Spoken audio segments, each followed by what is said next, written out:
Let's break this down for our viewers. Joining us on the broadcast this minute from Tokyo, Professor James D.J. Brown, who is an international affairs expert. Also joining us from New Delhi is Vishnu Prakash, who has served as the High Commissioner of India to Canada, also Ambassador to Seoul, and also has been the official spokesperson of the Ministry of External Affairs of India. Also joining us in our studios, Ambassador Gurjeet Singh, former diplomat and Japanese expert. If I can come to you first, Ambassador Singh, and talk to you a little bit about your assessment of the numbers and what, according to you, do these exit polls really indicate for Japan and for the North Korean crisis? Well, let me first say that in Europe, we seem to be extremely concerned that every election is moving to the right. In Japan, everybody is moving to the right, and the world is not concerned. The world seems happy. I think today also, with the resounding victory expected of Prime Minister Abe, I think everybody is happy, including us in India. It calls for stability, it calls for resolute policy, and a commonality of approach. I think North Korea needs to be thanked a lot for getting this result, and perhaps it's something to do with the timing of the election as well. We must congratulate Prime Minister Abe for getting a two-thirds majority once again, which will perhaps put him on his way to his real goals that he wants to achieve. Right. A lot of the assessment of the numbers and the way they've really stacked up so far, not many surprises have come up, as many are saying. I want to take that straight across to Professor Brown. What's your assessment of the numbers, and what's the most important takeaway for Japan, according to you, as the exit polls indicate?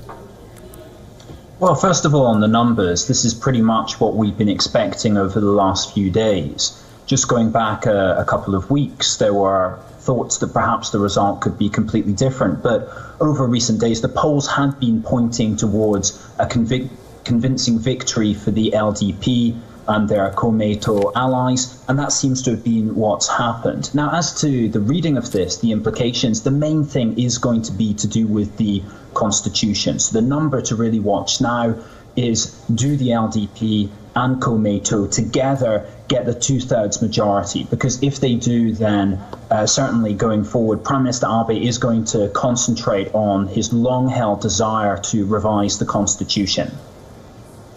Ambassador Prakash, I want to come to you on the aspect of, as we just briefly mentioned at the outset, what do these exit poll results and the snap poll results really mean for the North Korean crisis, according to you? Well, first of all, it would appear that Prime Minister Abe's gamble has paid off. His popularity rating at one stage had dipped to about 30%, but his confident handling of the North Korean situation and North Korean provocations gave a fillip to his popularity rating to about 50%. And it would, as my co-commentators have said, it would appear that he's heading for a two-third majority to achieve the magic number of 311. So that is one. Two, as far as the North Korean crisis is concerned, he is seen as a confident leader, as an experienced leader, and a leader who will not try to appease North Korea. Will be taking a hard line towards North Korea. He has a good working equation with President Trump, and I would think that now it will become, and President Trump, by the way, is visiting Japan sometime in November. So it will be much easier for him to coordinate positions with President Trump and take a robust stance against North Korea, while it's also true that practically every nation is groping for answers. They don't know how to handle the North Korean menace or North Korean challenge. But here he will be a confident leader, an experienced leader. And as my co-commentators have mentioned, one of his priorities would be to amend the constitution, the peace constitution, Article 9 of the constitution, to make Japan a normal country, to allow Japan to have a normal military and take whatever steps are required to be taken to safeguard not only the shores of Japan, but also to work effectively with the allies.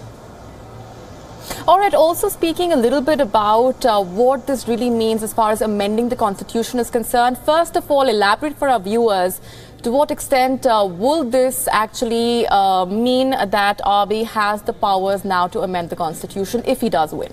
Well, I think there are two firsts of this election. The first is that this is the first full election of a parliament in the lower house where 18-year-olds have voted. And they probably bring bring it up, the number of votes cast. The second one, I think this is the first time an election is being fought on the basis of a foreign policy and defense issue, which comes in very handy to do what you are saying, amend the constitution. Yes. Article 9 of the 1945 constitution basically says Japan cannot maintain defense forces or undertake force in solving international problems. Therefore, the Japan self-defense forces require a constitutional mandate, and that mandate will best come not through a rewording of Article 9, but through an amendment. This seems to be agreed between Komeito and the LDP, and also between the main opposition party of Yoriko Koike. What now, next steps? If you want to do it, it's not going to happen in a hurry. You need a 2/3 majority in the lower house. You need a 2/3 majority in the upper house, where they are slightly short of it. But you may get the support of other opposition. And I believe thereafter you'll also have to go to a kind of a referendum. And referendums, as we have learned, are not always easy to do. But what I believe this does, it shows resolute action on the part of the Prime Minister, perhaps in fulfillment of some commitments given to the United States that Japan will do more for its defense. And that will perhaps put the record straight between the United States and Japan and allow them to work together towards solving the North Korean tangle. Professor Brown, do you concur? Because the results and Abe's win would essentially re-energize Abe's push to amend the constitution, also in a way to revise the war-renouncing constitution, also clarify the status of the military. Yes, I agree with that analysis that we've just heard. And on that point, the Prime Minister has been really quite clear. Earlier in the year, he was explicit that his aim is to change Article 9, or rather, I should say, to add to Article 9.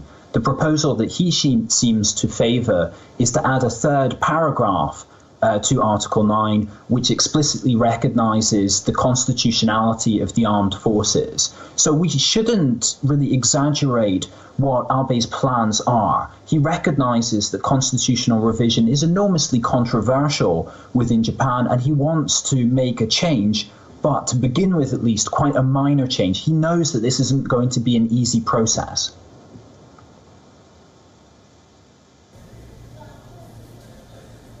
Right, Ambassador Prakash, your reaction to what an amended constitution would hold for Japan and for the region?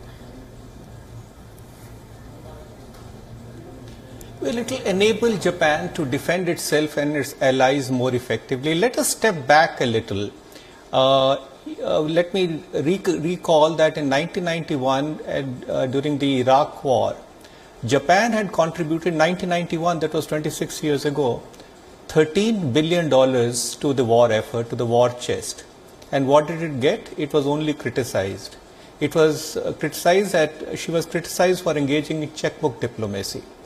And since then, and for a variety of other reasons, including the Senkaku dispute, including the North Korean belligerence and so on and so forth, Japan has been trying to play around with Article 9 or reinterpret Article 9 in a way that they can engage in search and rescue operations, they can engage in logistical support. And in 2015, from self-defense, it was they allowed themselves collective self-defense. So there has been a gradual progression towards making Japan a normal country. There is no reason why Japan should not have a proper military which can engage in a combat if required, can fire the first bullet if required. So certainly it will enable Japan to shoulder the necessary responsibilities and the effort to defend itself and its allies, which is a welcome development. Right, Professor Brown, I also want to get you in on this aspect because LDP's junior partner, the Komeito, has been cautious all along about changing the constitution. But from the looks of the numbers, that does not seem to matter much because the figures predict that the LDP and the pro-revision opposition parties, in a way, are on track for the two-thirds majority. Yes, that's true, although we don't know exactly what's going to happen. Yes. As has been mentioned, that this is not going to be a smooth process. It's not going to be within the next few months. Instead, there are going to be months and months of debate within the parliament, and the LDP have their own plans for revision. Komeito see the issue differently. Kibonoto, the Party of Hope, have their own views. And so it's going to take a very long time to actually work out what the revision that might be put forward for a vote within the two chambers of the parliament, and also what might go to the voters. So we shouldn't at all assume that Prime Minister Abe's suggested revision will actually be the one that gets voted on. All right, hold that thought there, please. Let's also take a look at what Japan's what Shinzo Abe's win really means for ties between India and Japan as well. Now, we all know the ties between the Indian Prime Minister Narendra Modi and Shinzo Abe are particularly warm. There have been several instances of increasing bonhomie between the two leaders. They've met several times and each completed 2 bilateral visits to each other's country respectively. So what exactly are the ties between the two countries all about? Here's more on that. From being bitter foes during World War II to forging one of the closest partnerships, Japan and India have come a long way. Japan is India's largest donor of development aid, and India-Japan trade is expected to reach $50 billion by 2020. Japan is India's 4th largest foreign direct investor. Japan's IT industry too has benefited by the arrival of Indian software engineers in Japan, made possible by an easing of Japan's stringent visa regime. Especially noteworthy is the rapid growth of the strategic partnership. As the only victim of an atomic bomb, Japan has been sharply critical of India's nuclear tests and even of its civil nuclear energy program. But in 2016, and during PM Modi's second visit to Japan, a deal on nuclear energy that had been held up for 6 years was finally initialed. This is the first such deal signed by Tokyo with a country that was not a signatory to the Nuclear Non-Proliferation Treaty. It will enable Japan to provide nuclear reactors, fuel and technology to India, which will build 6 reactors around the capital New Delhi by 2032. With China's expansionism in the South China Sea and the Indian Ocean being of mutual concern to Japan and India, the two countries have also intensified military cooperation. The two navies participated in the Malabar naval exercises in 2007 and 2014, the latter along with the United States as a third partner. Japan and India have also agreed to cooperate against combating terrorism, piracy and proliferation of weapons of mass destruction. Bureau Report, WION. Shinzo Abe is eyeing a historic 4th term now. Let me also get in Ambassador Prakash on that. What does Shinzo Abe's 4th term mean for India? We would welcome the continuity that Prime Minister Abe's 4th term will bring to India-Japan relations. The India-Japan relations have literally been transformed in the recent years, and under Prime Minister Abe's watch and Prime Minister Modi's watch, the relationship has gone from strength to strength. So one, we will see a continuity, which is a welcome development. And this has become a multifaceted relationship, not just economic, not just security, not just defense, not just people to people. It has become an all, and not just infrastructure. So it has become a comprehensive relationship. Secondly, the third arrow of Prime Minister Abe's Abenomics would entail structural reforms, which is long overdue. Now, structural reforms have 2 aspects. One is to democratize the boardrooms of the Japanese corporations by bringing in women executives, by bringing in foreign experts. That is one. and secondly, to amend the labor laws to allow more immigration. So Japan is an aging society, and these reforms are much needed. And that also opens up possibilities for Indian highly skilled people to be looking at Japanese boardrooms, the IT industry, other areas. So I would think that the continuation of Prime Minister Abe, and he will go on till 2021, is a welcome development for India-Japan relationship and overall for the power dynamics in East Asia. Ambassador Singh, I have just enough time to leave you with the closing remarks. How do you see the bonhomie between Shinzo Abe and Narendra Modi really going from strength to strength, and what exactly do you see Shinzo Abe's fourth term holding for India? I think 2018 will be the critical year for this great relationship, because this is the year of implementation of all the promises. I believe that when they meet next year for their annual summit, they will have enough time to see how much they agreed and how much they could do. And we believe that Mr. Abe's victory now gives his government that extra edge to go ahead and conclude things like the defense equipment, the nuclear deal, and take them towards better fruition. I think, as Vishnu said, we should also push for more access to Indian people into the labor market, particularly nurses, for instance, on which there is an agreement. So I think implementation would now be the key, with a resolute Abe regime back and a resolute regime in India already in place. All right, we're going to leave it there for the moment. Ambassador Singh, Ambassador Prakash and Professor Brown, appreciate you joining us on that discussion. The next few hours are going to be holding interesting news for Japan as Shinzo Abe eyes her historic fourth term. We're going to leave it there for the moment.